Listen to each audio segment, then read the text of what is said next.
ವಿಜಯಪುರ ಜಿಲ್ಲೆ ನಿಡಗುಂದಿ ತಾಲೂಕಿನ ಯಲಗೂರು ಗ್ರಾಮದ ಆಂಜನೇಯನ ಹುಂಡಿಯಲ್ಲಿ ಇದೀಗ ಫಾರಿನ್ ಕರೆನ್ಸಿ ಪತ್ತೆಯಾಗಿದೆ. ತಡರಾತ್ರಿ ಎಣಿಕೆ ವೇಳೆ ಬೇರೆ ಬೇರೆ ದೇಶಗಳ ಡಾಲರ್ ಹಾಗೂ ಪೌಂಡ್ ಲಭ್ಯವಾಗಿದೆ. ಹುಂಡಿಯಲ್ಲಿ ಅಮೆರಿಕದ ಡಾಲರ್, ನ್ಯೂಜಿಲೆಂಡ್ನ $20, ಫ್ರಾನ್ಸ್ ದೇಶದ $10, ಇಂಗ್ಲೆಂಡ್ನ $1 ಪೌಂಡ್ ಕರೆನ್ಸಿ ಪತ್ತೆಯಾಗಿದೆ. ಬ್ರಿಟನ್ ವಿಕ್ಟೋರಿಯಾ ಡಿಜೆ ಬ್ರಿಟನಿಯನ್ ಅಂತ ಬರೆದ 1872ರ 1 ಬೆಳ್ಳಿ ನಾಣ್ಯ ಹುಂಡಿಯಲ್ಲಿ ಪತ್ತೆಯಾಗಿದೆ.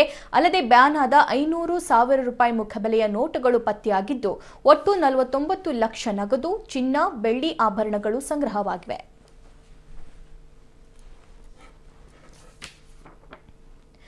ವೀಕ್ಷಕರೇ, ವಿಜಯಪುರ ಜಿಲ್ಲೆ ನಿಡಗುಂದಿ ತಾಲೂಕಿನ ಯಲಗೂರು ಗ್ರಾಮದ ಆಂಜನೇಯನ ಹುಂಡಿಯಲ್ಲಿ ಇದೀಗ ಫಾರಿನ್ ಕರೆನ್ಸಿ ಕೂಡ ಪತ್ತೆಯಾಗಿದೆ. ಸ್ಕ್ರೀನ್ ಮೇಲೆ ಕೂಡ ಅದರ ದೃಶ್ಯಾವಳಿಗಳನ್ನು ನಾವು ನಿಮಗೆ ತೋರಿಸ್ತಾ ಇದ್ದೀವಿ.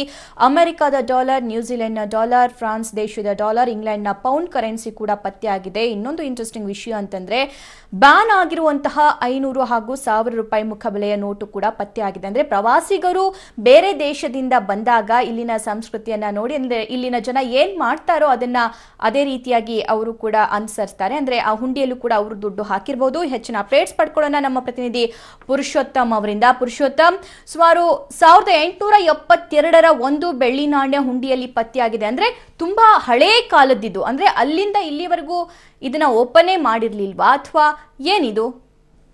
ಇಲ್ಲ ಅಥವಾ ಏನಂತಂದ್ರೆ ಇದು ವರ್ಷಕ್ಕೊಂದ್ಸರಿ ಈ ರೀತಿ ಒಂದು ಹುಂಡಿನ ಹೊಡೆದ್ಬಿಟ್ಟು ಕಂದಾಯ ಇಲಾಖೆ ಅಧಿಕಾರಿಗಳು ಸೇರಿದಂತೆ ಕಮಿಟಿಯವರು ಸೇರ್ಕೊಂಡು ಈ ರೀತಿ ಹುಂಡಿನ ತೆಗಿತಾರೆ.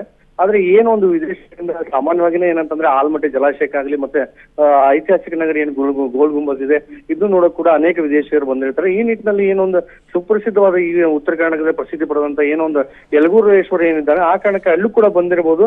ಆದ್ರೆ ಒಂದು ಹಳೆಯ ನಾಣ್ಯನ ಈ ರೀತಿ ಹಾಕೋದ್ರಾಗ ಜೊತೆಗೆ ಏನು ಅಂತಂದ್ರೆ ಪೌಂಡ್ ಆಗ್ಲಿ, ಆಮೇಲೆ ಏನು ವಿದೇಶಿ ಹಣ ಇದೆ ಅದನ್ನು ಕೂಡ ಅನೇಕರು ಇಲ್ಲಿ ಭಕ್ತರು ಅಲ್ಲಿ ಹುಂಡಿಲಿ ಹಾಕಿ ಹೋಗಿದ್ದಾರೆ. ಸಭಾ ಜೊತೆಗೆ ಬ್ಯಾನ್ ಆಗಿರುವಂತಹ ಹಳೆ ನೋಟು ಕೂಡ ಪತ್ತೆಯಾಗಿದೆ ಅನ್ನುವಂತ ಮಾಹಿತಿ. ಸುಮಾರು ಎಷ್ಟು ಹಳೆ ನೋಟು ಸಿಕ್ಕಿದೆ ಪುರುಷೋತ್ತಮ್?